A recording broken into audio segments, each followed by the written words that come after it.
I can't say this word out loud. Y'all gonna get me in trouble. I can't.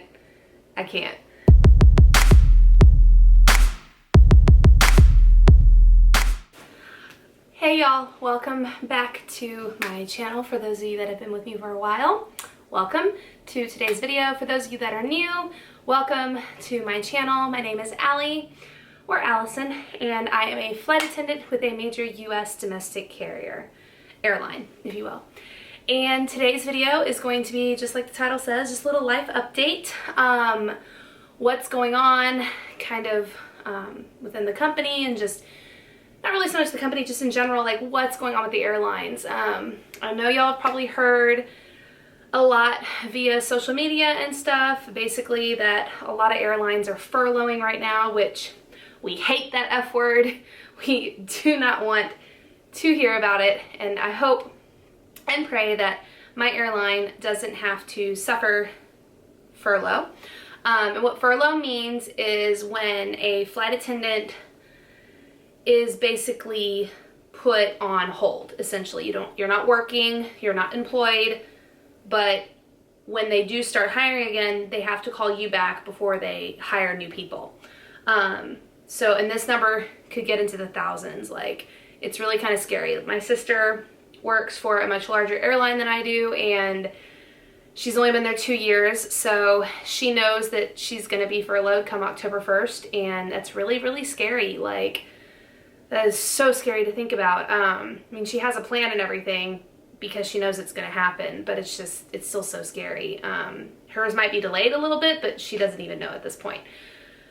My airline hasn't mentioned at all furlough. They have mentioned downsizing, but not that specific word. And I think they have to let us know pretty soon, based on our contracts that we have through the flight attendants and our airline.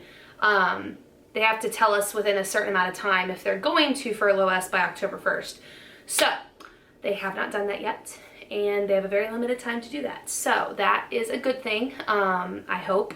I like to view things glass half full, you know, so I'm pretty optimistic about it. The furlough doesn't really scare me. I guess for me personally, I don't pay my own bill. I mean, I do pay my own bills. I'm an adult, but my husband primarily is the breadwinner and takes care of things financially, and then my income is to pay for things for the kids, daycare, extra stuff, basically. And I'm still a licensed hairdresser, so I have that to fall back on if furlough does become a part of my future. What else? So I do thankfully have the financial stability to stay home if I need to homeschool my kids, because who knows if they're going to start school. They're supposed to start school next month, and I'm hoping that they do. They need the interaction. They do. My son will be in 2nd grade, my daughter will be in kindergarten, and she's excited. I mean, she's been wanting to go to the same school as him forever, and now it could be delayed. I just hope it's not. And that brings me to next month in particular. I am taking leave again. For those of you that have been with me for a minute, you know I took leave in May and June.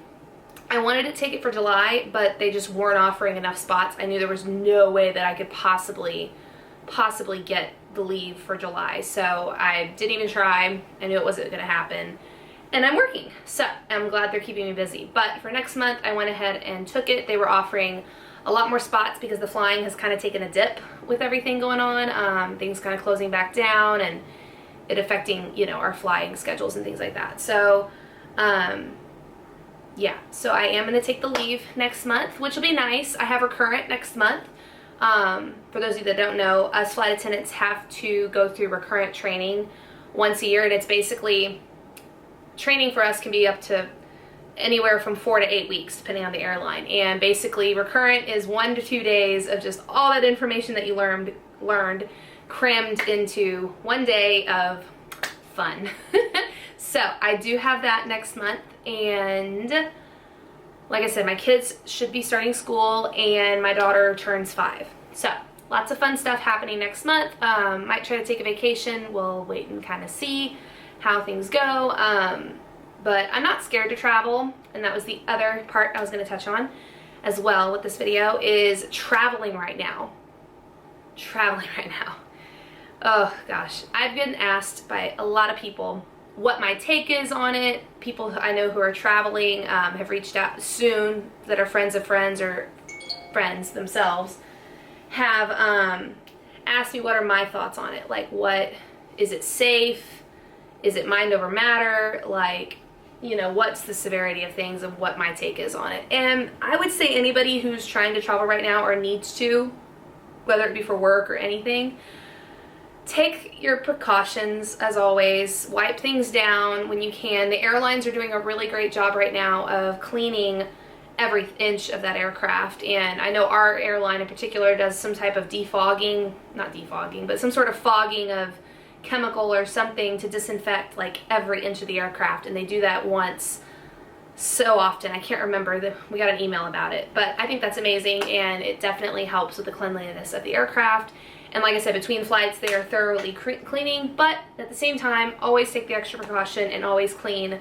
Wipe things down, wear your masks, people. Like, I know it sucks. I have to wear mine at all times while in uniform or on company time, but mostly, of course, in uniform. And it sucks. I've got a new breakout like every single day from wearing it because I'm not used to wearing it like all day, every day. Even when we're walking through the terminal, we have to wear it. So it sucks, but do it, please. Don't make us have to get on to you. Like, it's not fun for us, and I don't want to be that person, you know. I'm not going to be the mask police, like, but you need to comply with what we say, because it is now a part of our safety. It would be considered a safety issue if you're not wearing it. So yeah, definitely do that, please.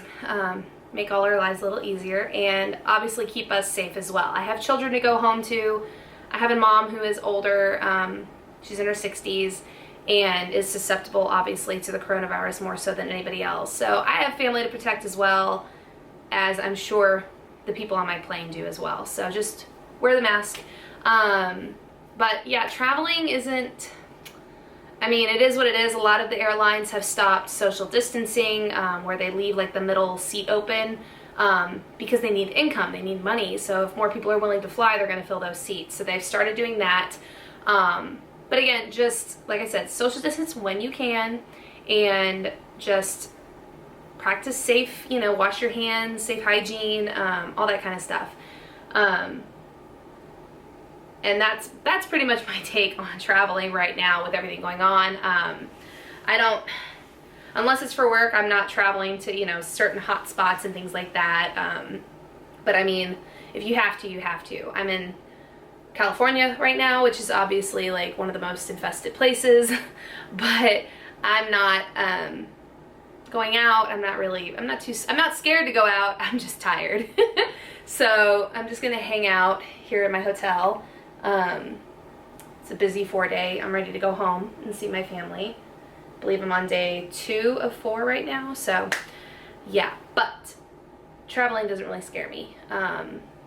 It's all about, I think, mind over matter and what you feel is comfortable and what's best for you.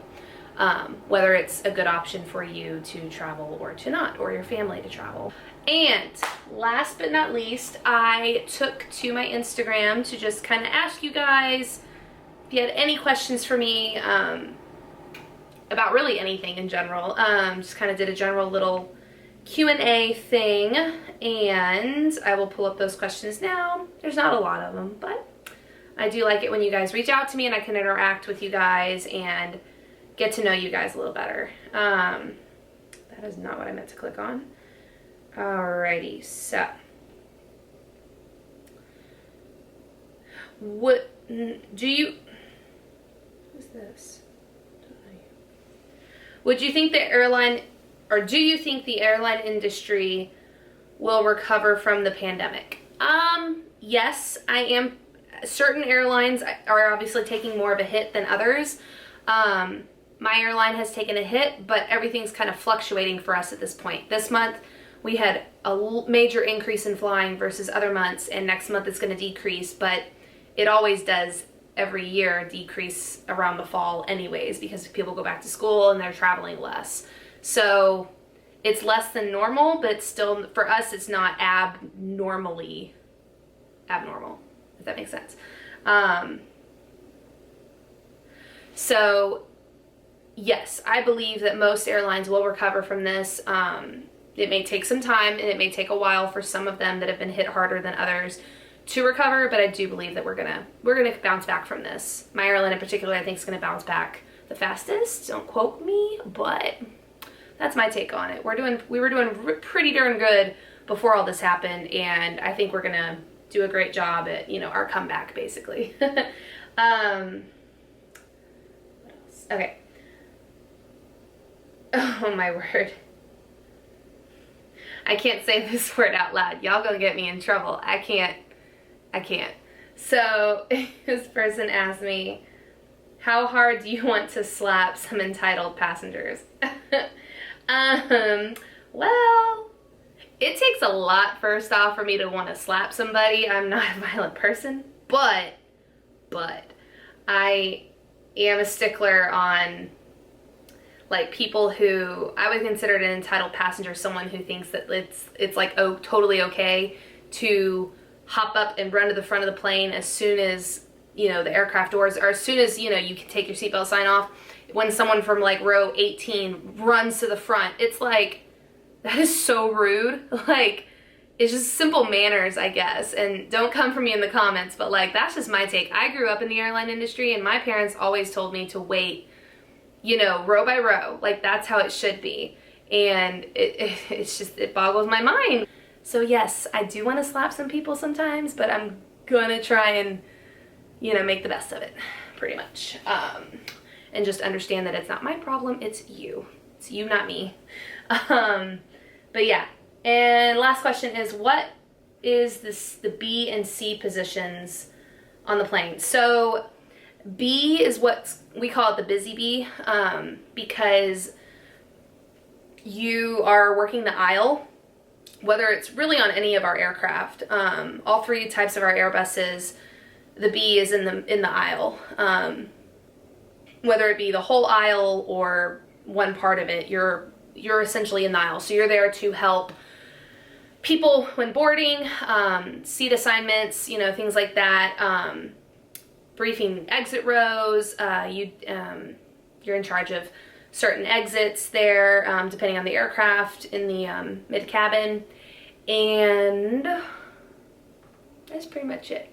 But you're basically the face that they see in the aisle most, pretty much in general. The C position is what most people, I find, especially the senior people, because our positions go based on seniority, want to fly position C. Position C is in the back of the plane. You're pretty much there the whole time. You're in charge of restocking the galley, getting it, you know, galley all set up, galley prep, things like that.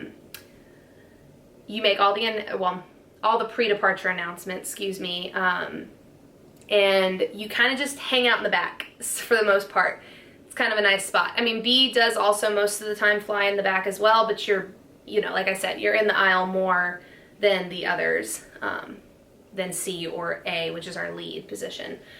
So that's kind of, and then C is obviously in charge of the exit doors in the back of the aircraft and certain other things that they have to comply and make sure are present and accounted for. But yeah, that's pretty much those positions. Hope I answered those questions for you guys. Anyways, that is pretty much it for this video. Just wanted to give you guys a little life update. By the time this video comes out, I will probably already be on leave or starting it soon. And I hope to come out with some different videos for you guys. I'll try to figure out or think of some ideas for sit-down videos and things like that while I'm gone. Let me know if there's anything you want to see hair tutorial wise or anything like that. I also would love to kind of dive into doing more of that, and getting better at editing those types of videos. So let me know if you have any ideas for future videos while I'm gone, and I will see you guys in my next video, whatever it may be. Thanks for watching.